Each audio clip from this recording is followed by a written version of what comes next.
semuanya, kali ini kita akan belajar bersama tentang sifat koligatif larutan. Pada soal kali ini di sini telah diberikan beberapa data. Jadi yang pertama ada massa zat elektrolit biner, ini merupakan zat terlarut yaitu sebesar 34 gram. Diketahui juga MR elektrolit biner itu adalah 170 gram per mol. Selain itu diketahui massa air yaitu 180 gram dengan MR airnya adalah 18. Dan diketahui tekanan uap air murni pada suhu 20 derajat Celcius itu 22,5 mm Hg. Dan yang terakhir diketahui juga tekanan uap jenuh larutan sebesar 21,76 mmHg. Dari beberapa data yang telah diketahui itu ditanyakan, berapakah derajat ionisasi dari senyawa elektrolit biner tersebut? Nah, mari kita kerjakan bersama-sama. Di langkah pertama, di sini kita menentukan dulu penurunan tekanan uapnya. Ini menghitung penurunan tekanan uap atau biasanya ditulis dengan lambang delta P, di mana delta P ini dapat kita peroleh dengan cara mengurangkan P0-nya atau tekanan uap air murni dikurangi dengan tekanan uap jenuh larutannya. Ini 22,5 min 21,76, hasilnya adalah 0,74 mmHg. Setelah mengetahui delta P-nya, baru di langkah kedua sini kita menentukan fraksi mol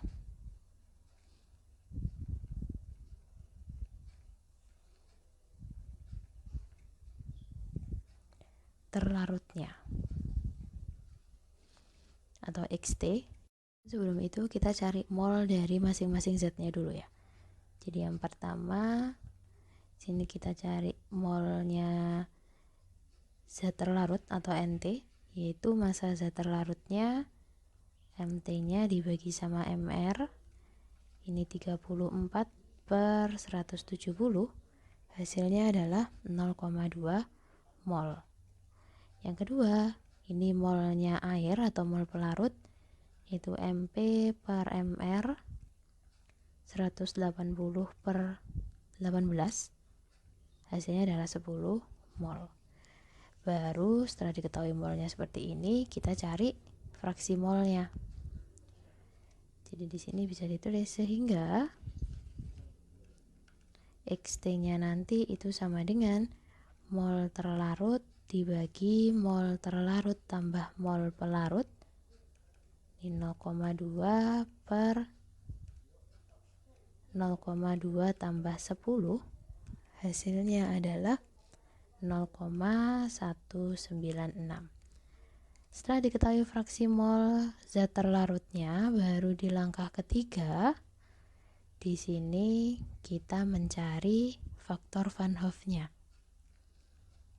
Jadi langkah 3 ini menentukan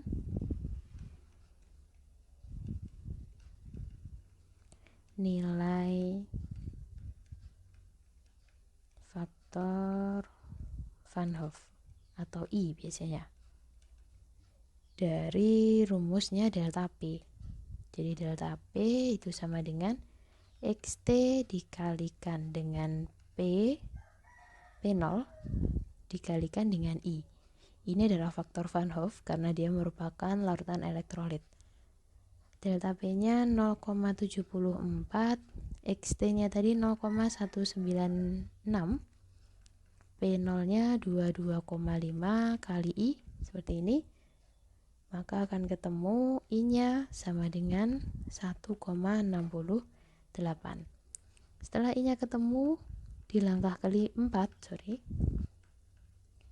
ini baru kita menentukan derajat ionisasinya.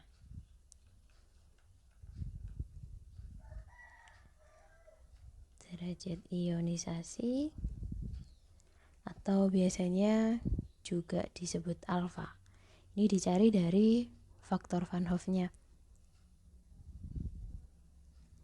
Jadi rumusnya I itu sama dengan 1 ditambah N min 1 dikali alfa. Dari sini I-nya kita masukkan 1,68 disama dengan 1 tambah N-nya itu karena dia senyawa biner, berarti dia 2 min 1 kali alfa. Ini kita pindah ruas jadi 0,68. Jadi dua-duanya, dua ruasnya itu dikurangi sama 1 sama dengan alfa. Kalau kita tuliskan dalam persen, ini biasanya dibulatkan menjadi, jadi bisa ditulis bahwa alfanya itu 0,7, atau kalau ditulis dalam persen itu sama dengan 70%. Nah, berarti di terakhir dapat disimpulkan bahwa derajat ionisasi senyawanya itu adalah 70%, atau kalau dari pilihan gandanya itu sama dengan yang D. Oke, sekian jawaban untuk soal ini, semoga bisa membantu. Terima kasih.